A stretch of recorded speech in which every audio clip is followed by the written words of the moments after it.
This week, we don't talk about the fights. We talk about Golden Boy Promotions and where they are headed in 2026. We can start with the obvious from the fight week. Joel Iriarte sadly didn't fight. He's one of their most promising fighters. He's a welterweight. He didn't make weight. That might be troubling. We might pay attention to that. But still, he didn't fight on this card. Alexis Rocha was sadly hospitalized and unable to compete in his bout. So late replacement Jordan Panthan steps in for Raul Curiel. They fight at 157 catch weight. Bout was a good action fight, but it kind of lacked a world-class consequence that I think we expect from these type of fights. Panthan is very good. This was a early opportunity based on circumstance that he jumped on. Curiel is approaching a world title shot, and maybe weight was a factor in this, but it kind of lacked that sizzle that you wanted to see from someone, at least from me, going to that next level. It was a win at all costs. It could have gone disastrous. There's nothing too much to beat up over it, but it's still, it was a fight week that came and went.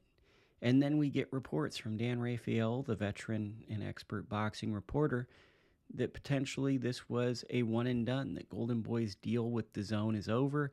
And then on Friday, it is announced that Vergil Ortiz has a lawsuit against Golden Boy Promotions, which, that the sad part is all of us as fight fans, we want to see the bout between Jaron Boots Ennis and Vergil Ortiz. That's the fight we really, really want to see. And whenever there's a legal situation, it just slows down the potential of seeing something like that. Where is Ryan Garcia in all this? He's kind of like the big person with Golden Boy Promotions. He's fighting Mario Barrios. That's on pay-per-view. Who knows what that situation is, right?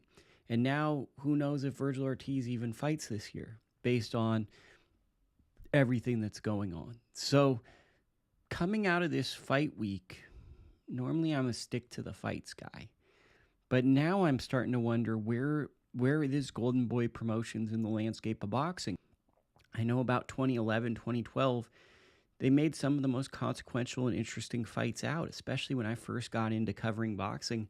They were the big dog. They had a lot of the up-and-coming fighters.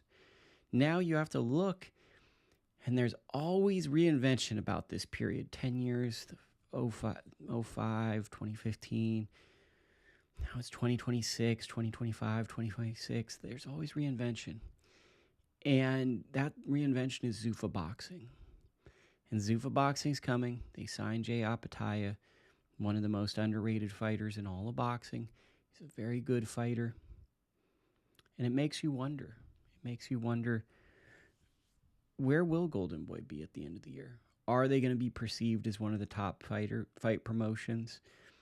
It's interesting to wonder where Top Rank will be, because right now their influence is still had, but if they go a year without the TV deal, are they going to still have that impact or that notoriety amongst fight fans? Because they built such a reputation over the years.